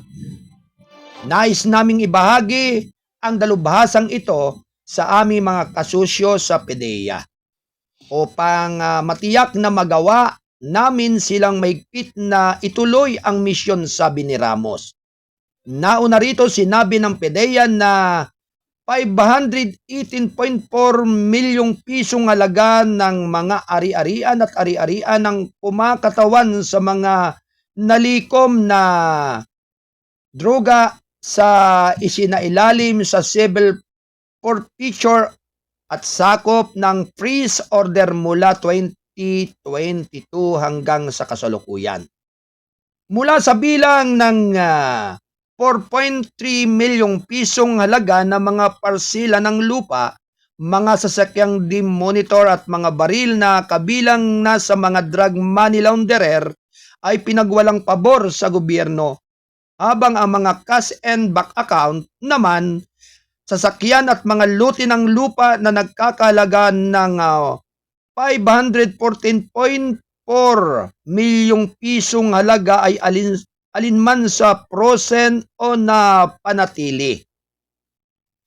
Ang ilang bahagi ng drug money na ito ay paksa ng 28 kaso ng money laundering na isinangguni ng PDEA sa Anti-Money Laundering Council para sa financial investigation at 41 kaso na isinampa sa Department of Justice. Samantala, sinabi ni Ramos na sinimulan na ng CICC ang pagkakasangkot nito sa mga cybercrime na may kaugnayan sa droga noong 2024 sa pamagitan ng pagtulong sa pagsubaybay sa sistema ng pagbabayad na ginagamit ng mga kriminal sa droga online. Nabanggit niya na ang kalakalan ng illegal na droga ay gumagamit ng cryptocurrency na paglilipat ng pera ng droga, partikular na ang Tether na kilala rin bilang USDT platform. Ang USDT ay isang platform na gana ng blockchain na idininsinyo upang mapadali ang paggamit ng mga pera ng payat sa isang digital na paraan at magagamit sa karamihan ng mga digital na network ng blockchain o ang sa pamamagitan naman ng mga interoperable swap o palitan. Karamihan sa mga nakikita natin ay USDT. Ito ay isang platform na ginagamit nila. Siyempre, local channels muna ang gamit nila gamit ang mga wallet bago nila i-convert sa crypto, sabi ni Ramos. Alas 10:08 ng umaga. Ito ay hatid ng PBS RMM News TV. Radyo na, dyaryo pa.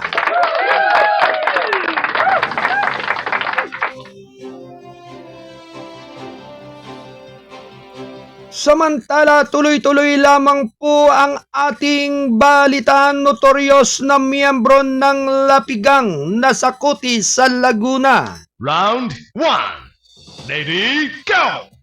Arestado na ang isang Japanese national na umano'y may kaugnayan sa notorious sa Lapigang sa isinagawang operasyon sa lalawigan ng Laguna. Iniulat Martes ng Bureau of Immigration sa Sasaki, Takasi, 43 taon ay naaresto Lunes sa Banal Village, San Pablo City ng mga ahente ng Bureau of Immigration. Sa koordinasyon ng Philippine National Police Intelligence Group sa lokal na pulisya, ayon sa isang balita, si Takasi ay isang tumakas mula sa katarungan na nais ng pamahalaan ng Hapon para sa pagnanakaw at pandaraya na target ang mga mahihinang individual. Ang kanyang presensya sa Pilipinas ay naglalagay sa panganib sa ating mga komunidad at nagpapahina sa ating pangako na mapapanatilihin ang seguridad at kaayusan, sabi ng Immigration Commissioner Joel Anthony Biado. Naglabas naman ng warrant of arrest ang Tokyo Summary Court laban sa suspect noong Enero 2023 ng taon, nakalipas dahil sa paglabag sa penal code ng Japan. Ayon sa mga ulat mula sa mga otoridad ng Japan, ninakaw ni Takasi at ng kanyang mga kasabwat ang mga automated teller machine card at impormasyon ng bangko mula sa mga matatandang biktima sa pamagitan ng pagpapanggap bilang mga opisyal ng pagpapatupad ng batas o pananalapi na nagsasagawa ng mga pagsisiyasat. Ang pag-aresto na ito ay nagbibigay din sa kahalagahan ng kooperasyon sa pagitan ng mga ahensya ng pagpapatupad ng batas sa pagprotekta sa publiko mula sa mga transnational na krimen. Patuloy nating palalakasin ang ating pakipagtulungan sa mga lokal na international at ahensya upang matiyak na hindi magiging kanlura ng mga tumakas ang Pilipinas, sabi ni Biado. Lumabas din sa investigasyon na si Takasi ay miyembro ng notorious na sindikatong kriminal ng Japan na umano'y nagpapatakbo ng telecom fraud at extortion scheme sa Pilipinas. Ang suspect ay ililipat na sa Bureau of Immigration Warden Facility sa Taguig City hanggang sa kanyang deportasyon. Alas 10:11 ng umaga. Ito ay hatid ng Balitang Kasado dito sa ating palatuntunang gabay at patnubay. Samantala, dagdag na highway patrol cops masiguro ang Killer Marilaki Highway. Round 1. Ready, go!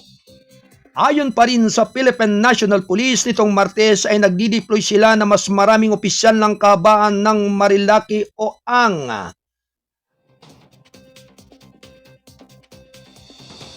Marikina, Rizal, Laguna, Quezon Highway sa gitna ng mataas na bilang ng mga nakamamatay na aksidente sa lugar na naging popular sa hangout ng mga riders. Ayon pa rin sa PNP Highway Patrol Group o HPG. Spokesperson Lieutenant Dame Malang sa press briefing sa Camkrami, Quezon City. Mas lalong tataas ang presensya ng pulisya sa araw at sa weekends kapag mas marami ang sakay sa pagdinig ng Senado nitong Lunes sa Magna Carta of Commuter sa Philippine Transportation Security Bill. Inihayag ni National Public Transportation Coalition President Ariel Lim na ilang patay na ang naiulat sa highway, partikular sa bahagi ng Tanay, Rizal. Ayon pa rin kay Malang, 17 miyembro ng kanilang highway patrol team mula sa Rizal ang idadagdag ng mga taga Laguna at Quezon. Nagdadagdag tayo ng personnel lalo na sa mga bahagi kung saan makikita ang bulk ng mga riders lalo na sa Palo Alto, Devil's Curve at iba pang bahagi kung saan nagtitipon-tipon ang karamihan sa mga riders sa Binia sa Tagalog na wika. Aniya, nakikipag-ugnayan na rin ang Highway Patrol Group sa mga concerned local government, unit at lokal na pulisya para sa masecure ang 115 kilometrong highway isang January 26 cross sa barangay Cuyambay, Tanay ang ika-13 mishap ngayong taon. Ayon pa rin sa mga ulat, isa sa 2 riders na sangkot sa karera ang nasawi habang sugatan naman ang mga nanunood. Isang grupo na tinatawag na Motorcycle Rights Organization ang nag-alerto sa mga autoridad hanggang 2017 sa walang pakundangang karera sa kahabaan ng highway noong 2024. 158 na aksidente na ang naitala ng PNP at HPG. Alas 10:14 ng umaga. Ito ay atid ng Balitang Kasado, ang payagang balansi at totoo, National Newspaper. Drone na na-recover sa Kalayaan Island, naglalaman naman ng biometric data. Round 1. Lady, go! Ang na-recover na drone sa Kalayaan Island noong nakarang taon ay naglalaman naman ng biometric data na maaaring gamitin sa undersea warfare ayon sa isang ranking Philippine Navy. Opisyal nitong Martes. Ayon kay Rear Admiral Roy Vincent Trinidad, tagapagsalita ng Philippine Navy para sa West Philippine Sea, batay sa nakalap na forensics information deliberate efforts is being contracted by a foreign power. Lahat ng ito ay may mga aplikasyon sa larangan ng akademiko, sa larangan ng komersyal at maging sa larangan ng militar, sabi ni Trinidad sa isang media briefing. Ayon pa rin kay Trinidad, nakikita niya ang isang banayad na pagsisikap na i-map out hindi lamang ang maritime domain ng bansa kundi pati na rin ang lupain ng tao, sistemang pampolitika at infrastruktura pampolitika. 5 lumubog na drone ang natuklasan sa ngayon sa iba't ibang lugar, 2 sa Kalayaan Island, Babuyan Group at isa sa Pasukin, Ilocos Norte, isa sa Initaw, Misamis Oriental at isa sa San Pascual, Masbate noong Disyembre 2024.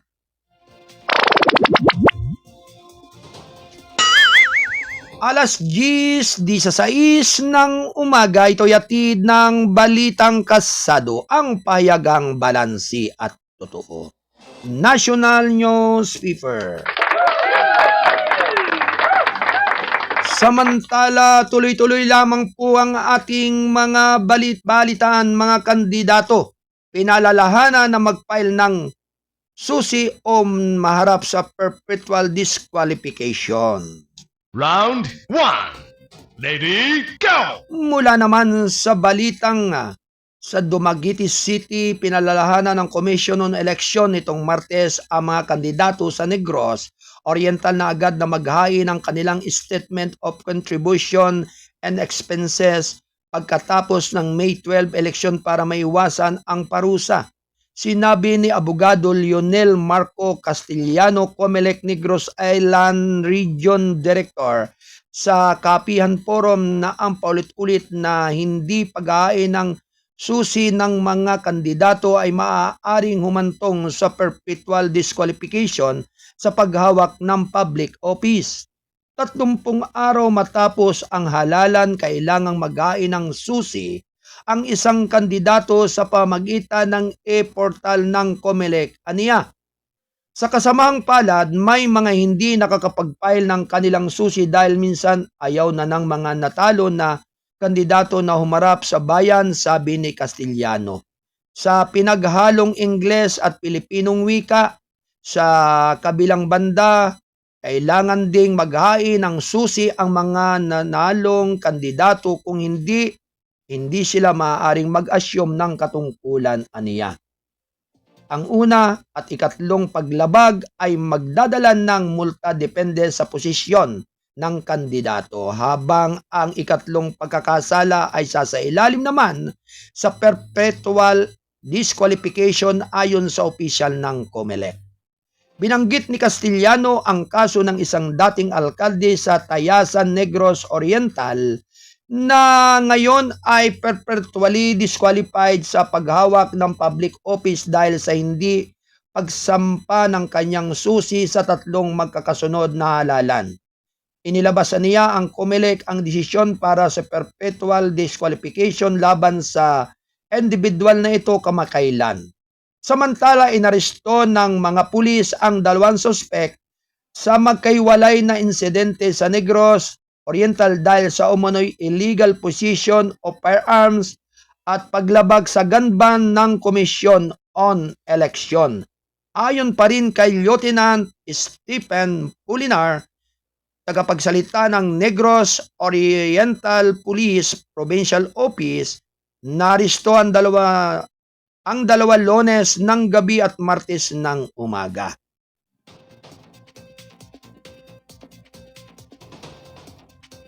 Sa bandang alas 12:15 ng umaga, Martes, nagsagawa naman ng anti-illegal gambling operation ang mga pulis sa ilang billiard hall sa Barangay Tamiso sa Bae City.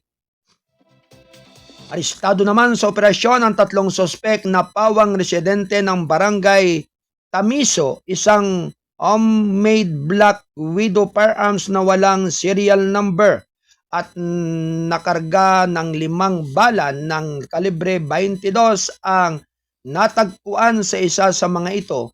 Ilang oras na ang nakaraan. Bandang alas 10:30 ng gabi nitong Lunes, tumugon ang Dawin Pulis na sa panawagan ng isang concerned citizen na nagsabing may nakitang hindi pa nakikilalang tao na may dala ng 2 revolver sa Barangay Bulak sa naturang lungsod. Nilapitan ng mga responding pulis ang suspek at nagpakilala at nakita ang hawak na sa kamay ng isang baril na nakasukbit sa baywang ng suspek. Ayon sa pulisya, nabigo ang suspek na ipakita ang mga kakulangang dokumento para sa kaniyang baril.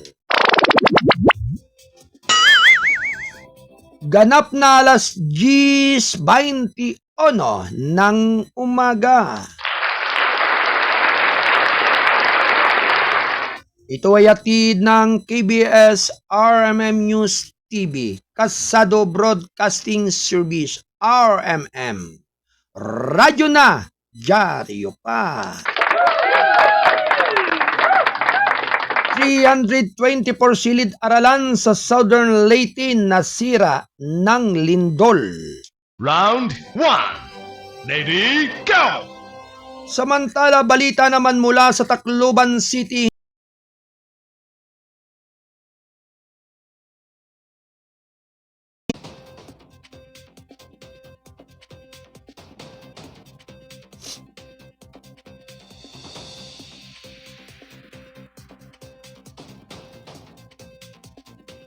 Samantala mula sa Tacloban City, hindi bababa sa 324 na silid-aralan ang nasira na magnitude 5.8 na lindol kamakailan sa Southern Leyte.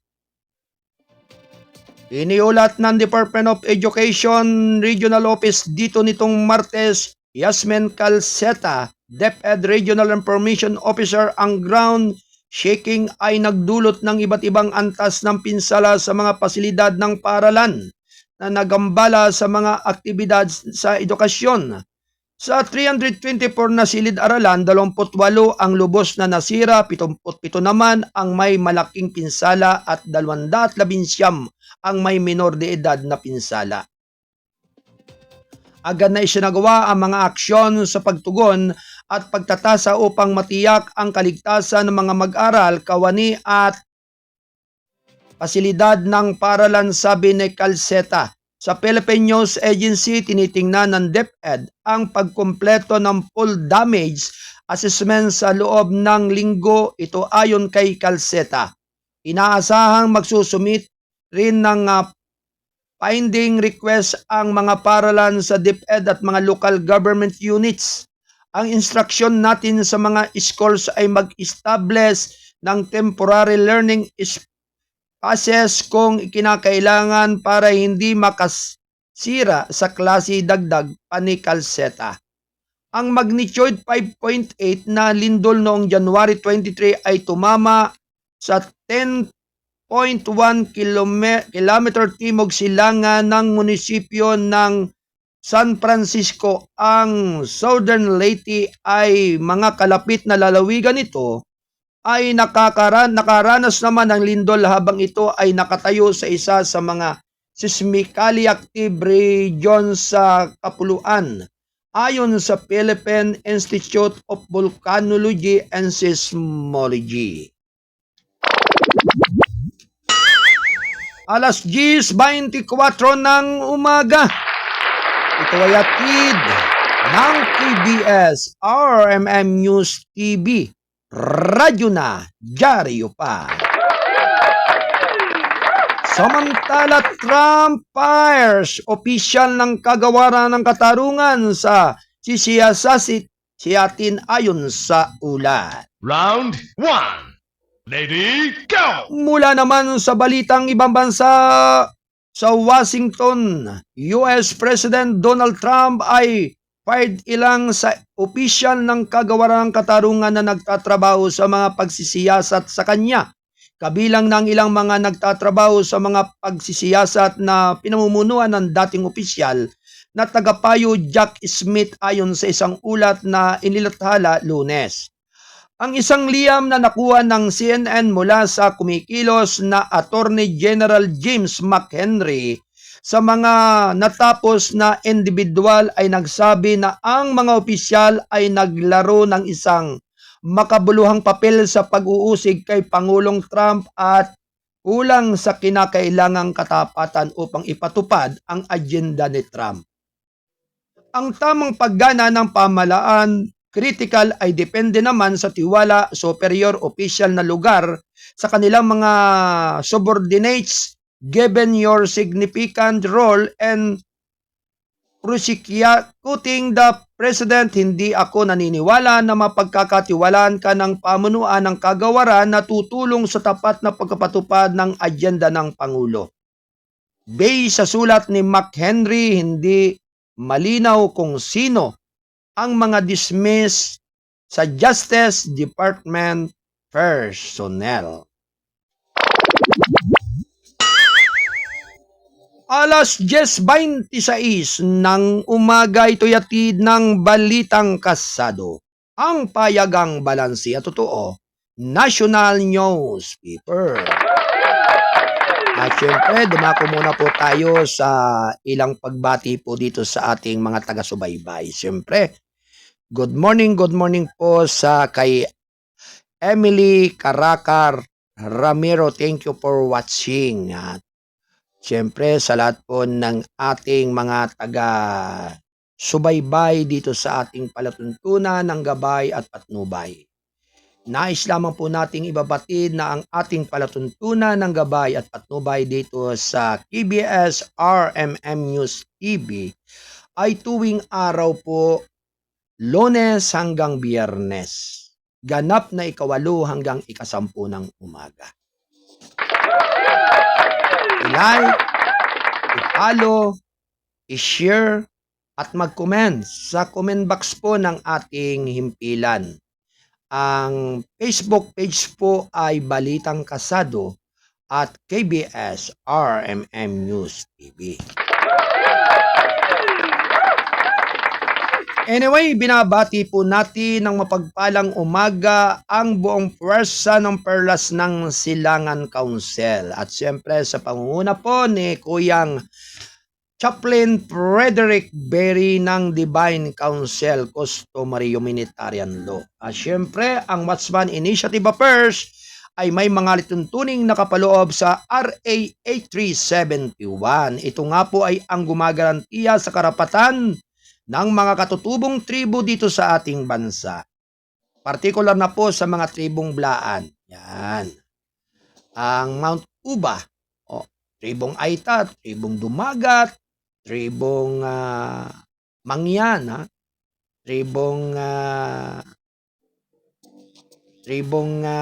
Badyaw. At siyempre sa lahat po ng ating mga kababayan at minamahal na mga tribe dito sa ating bansa. Sila po ay mga kababayan natin na nasa bingay naiipit ng sibilisasyon at non-civilized sa kanilang lugar. Kaya nga po ang tangi lamang nilang malalapitan ay ang NCIP kung sa kanilang lugar na malapit sa kanilang lalawigan. Kundangan nga lamang po hindi pantay-pantay o patas yung pagkakaintindi at pang-uunawa na maaaring maging dulot nito sa ating mga minamahal na mga katutubo. Kaya sana naman po itong proyekto ng ating gobyerno ay magkaroon talaga ng patas na panuntunan sa lahat ng ating mga kababayan, lalong-lalo na po yung mga non-civilized na area sa ating bansa. Lalong-lalo na nga po yung mga tribo na talagang sila nga po yung naka-deploy diyan sa iba't ibang area ng ating mga kabundukan at mga area ng kagubatan. Sila yung nangangalaga ng ikaayos ng ating kagubatan. Siyempre sila po yung mga sabi nga kinamulatan na nila at kinalakhan yung mamuhay para diyan. Kung kaya't tungkol naman po sa mga dokumento o pag-aari, ay katulad nga po sa mga panahong ito ang nagiging paksa at matinding suliranin ng ating mga kababayan sa iba't ibang area. Yun pong kanilang pamumroblema tungkol nga po diyan sa kanilang mga lupain na kanilang minana sa kanilang mga ninuno mula't simula noong sila'y isinilang sa sangkaliwanagan. Kung kaya't kaya nga po sila'y nag-aalma doon sa mga hindi patas na mga pagtrato ng ating mga nasa lokal na gobyerno. Kaya po sila ay tumutungo at sinasadya nila talaga ang palasyo ng Malacanang upang ilapit at ipaalam sa ating mga namumuno ng ating gobyerno na yung kanilang ikangay nakakamtan na pagtrato sa kanila sa kanilang lugar na hindi sabi nga nalalaman ng atin dito sa nasyonal. Kaya hindi naman po natin sila maaaring sisihin kung bakit sila'y dumedirekta at kung bakit sila nagko-complain para sa mga lalo na nga po doon sa mga malalaking mga developer o ahensya ng ating gobyerno na sangkot para diyan. Kaya hindi nga po natin malamang dahilan kung bakit nagkakaroon ng malaking problema. Samantalang sabi nga'y kahit nga doon sa mga bata pa na umuusbo ngayon, na kapag yung kanilang pag-aari ay inangkin ng iba na wala namang sapat o pagbabatayan ay talaga pong magrereklamo. At yan nga po ang umiiral ngayon sa saan mang area at dako ng ating bansa. Yung pang-aangkin, yung pagpasok na walang kapahintulutan sa area o lot area na kanilang tinutumbok, ay yan po ang nagiging sanhi kung bakit nagkakaroon ng bangayan at pag-aaway ang sino paman. Kaya base po dito sa mga komento dito sa ating comment box ng ating palatuntunan ng Gabay at Patnubay, ay nais lamang po nating maipabatid sa mga tagapakinig natin na sabi nga po kung marunong lamang kayong sumunod sa batas na ipinatutupad ng ating Republika ng Pilipinas, ay walang anumang uri ng salimuot o sigwa na maaaring maganap sa kahit na sino paman.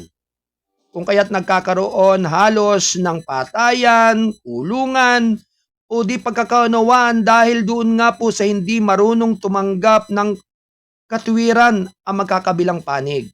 Kahit wala ng katwiran o wala namang karapatan ay ipinagpipilitan pa rin yung kanilang ibig. Kung kaya't naririyan po yung matinding sigalot na hindi naman dapat maging sigalot. Kung sabi nga po ipanununtunan natin mga kababayan, at 10 nga po ng lahat ng mga nagko-comment dito sa ating comment box ng ating palatuntunan ng Gabay at Patnubay, ay sinasabi nga po dito nila na, Kuyang Arnold, may karapatan po ba ang sino man na angkinin ang hindi kanya? Ay, nako. Ay, sa isang bagay na iyon ay madaling samyuhin o pakinggan, subalit napakahirap, sabi nga'y panghawakan ang hindi naman dapat para sa iyo. Yon.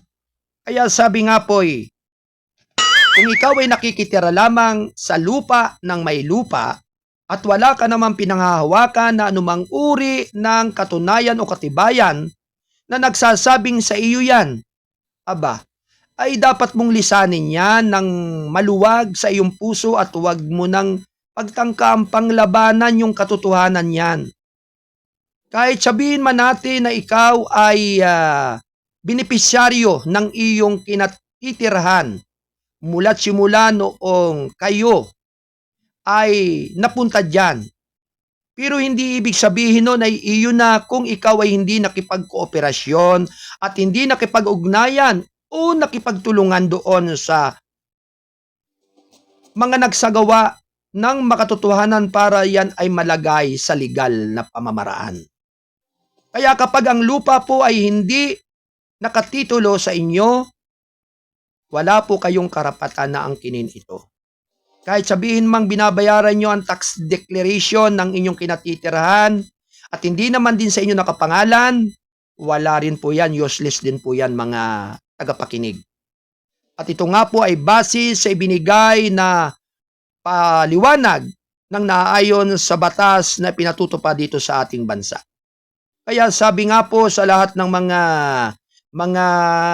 yung tawag doon, yung mga nang i-squat, ay binibigyan po natin sila ng babala na hanggang hindi po ginagamit ng may-ari at kayo'y umuobra dyan sa inyong kinalalagyan, ay pwede po ninyong yay pakinabangan at sabi nga'y tigilan. Pero kapag yan po ay kinailangan na ng may-ari at wala namang kayong kasunduan, mula't simula noong kayo'y matira diyan, o napaibang kamay man o napaibang pag-aari yan mula doon sa principal ng pinanggalingan niyang inyong tinitirhan, anuman po ang kanilang mga naging transaksyon, anuman yung kanilang napagkasunduan, yun po ay bahagi na doon ay kayo ay dapat nakaalalay lang.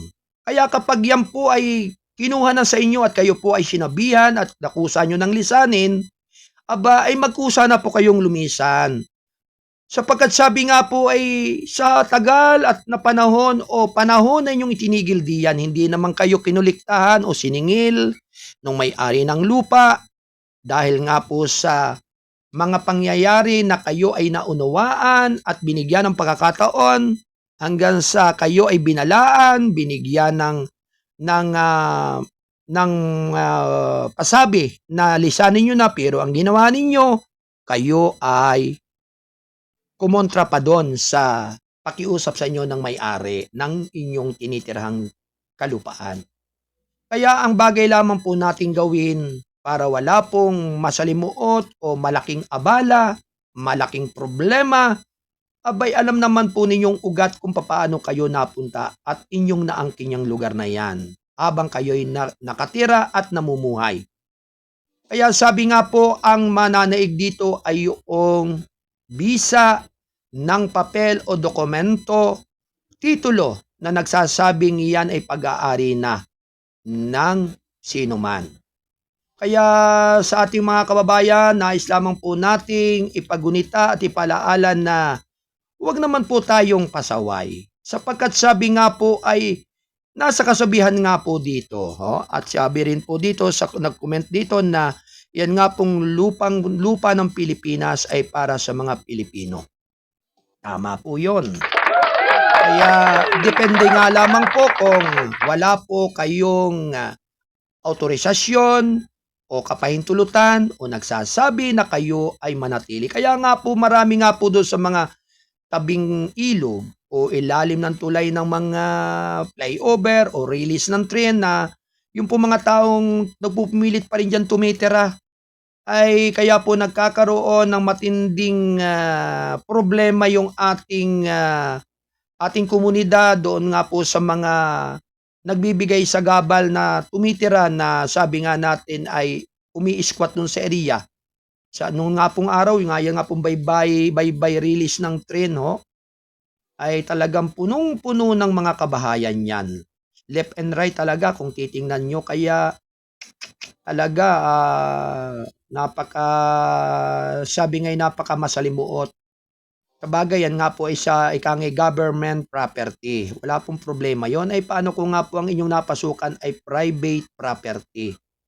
At yan po ay nakatitle doon nga po sa mismong may-ari o dili kaya doon talaga sa mismong owner po niyan. Kaya nako mga kapatid at mga kababayan, sana naman po ay mamulat kayo sa katotohanan at huwag maging aktivista ng makatotohanan. Kaya nga po ay nagkakaroon nga po ng ibang klase ng mga sigalot at di pagkaunawaan. Kadalasan po sa panahong ito ay ang unang napapaniwalaan ng ating mga otoridad ay yung pong mga nagsisinungaling. Siyempre, yan pong mga illegal settler, iyan po ay marami. Hindi po yan iisa Marami po yan. Yun naman pong nagsasaway ay mangilan lamang o nagpapalaala. Kaya masigit po talagang maraming katwiran at maraming mga matatamis na paliwanag po yung mga ganyang uri ng mga pinagsanayan ng grupo.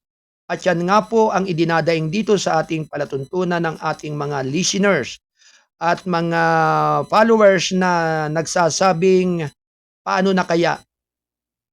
Wala na bang katapusan sa pagtutuwid, sa matuwid at pagbaluktot doon sa mga baluktot na katwiran?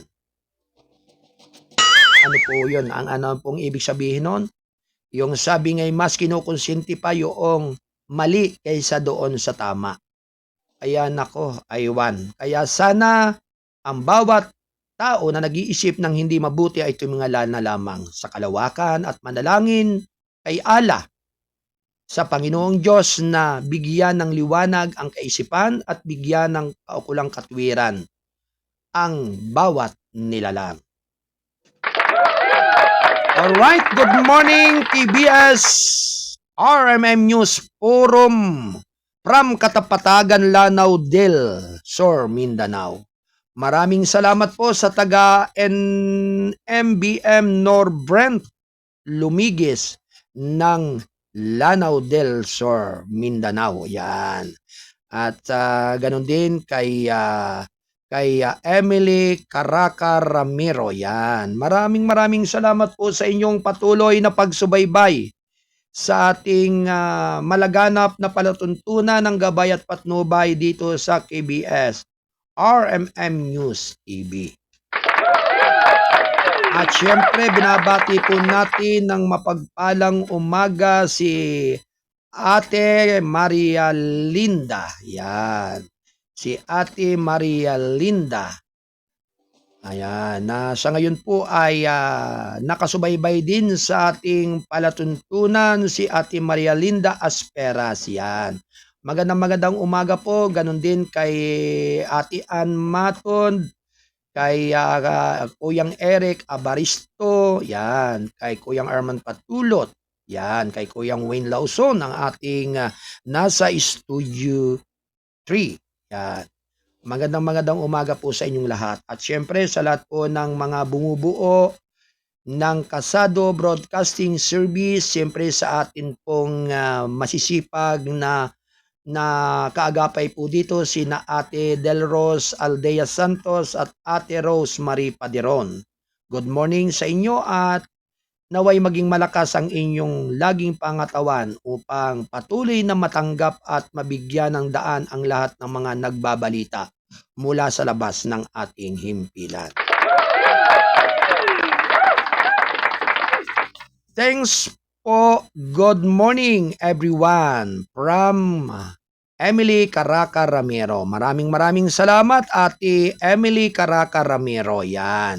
At syempre sa ganun din po sa ating Kasado Patrol 27. Thank you for watching kay Kuyang Chudi Soyman Jr.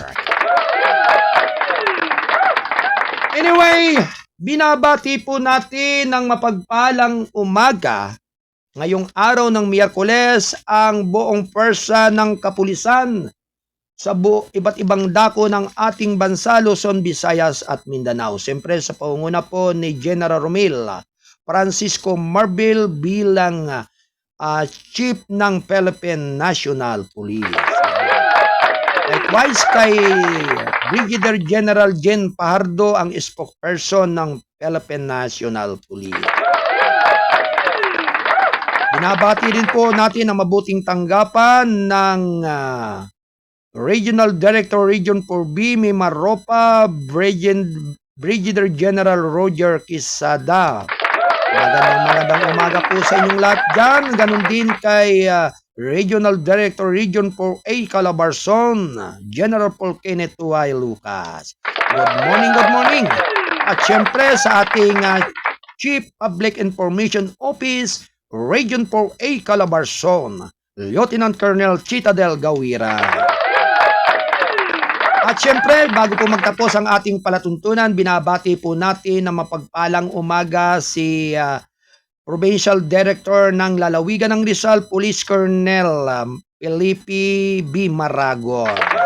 Magandang umaga po sa inyo, Colonel Maragon ng Lalawigan ng Rizal. Ganon din po sa ating Chief o Hepe ng Philippine National Police dyan sa bayan ng Taytay Rizal kay Lieutenant Colonel Marlo Solero. Good morning sir at sa iyong mabuting tanggapan.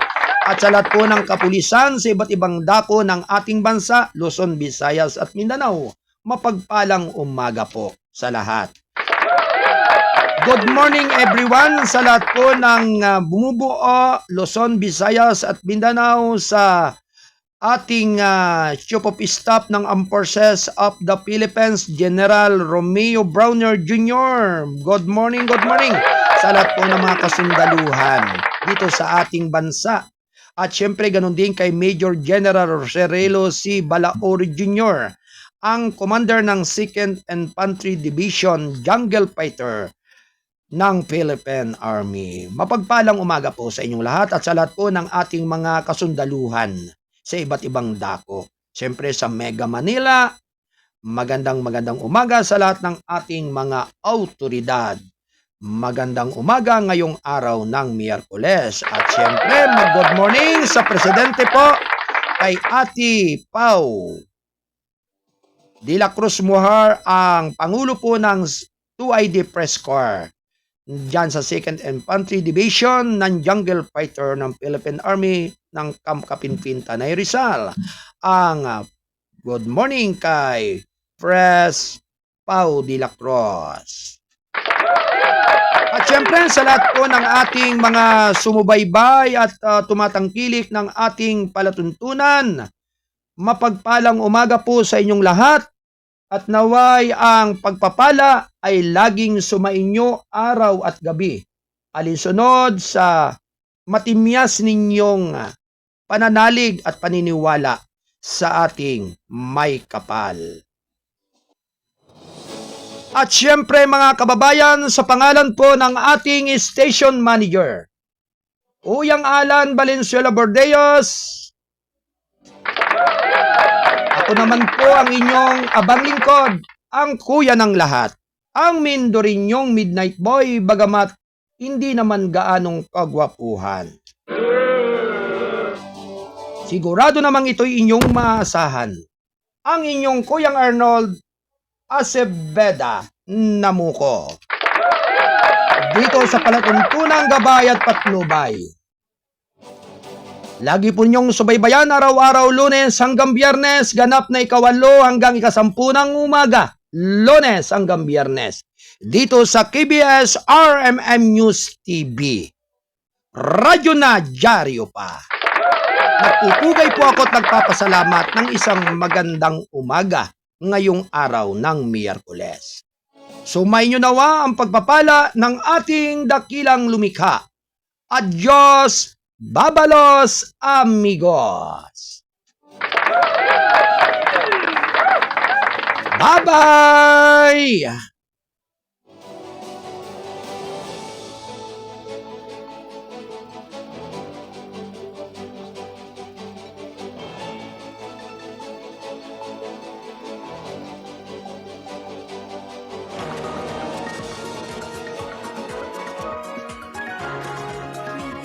Habang mabigyan naman ang may 110 mga trabador sa barangay.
Habang mabigyan naman ang may 110 mga trabador sa barangay.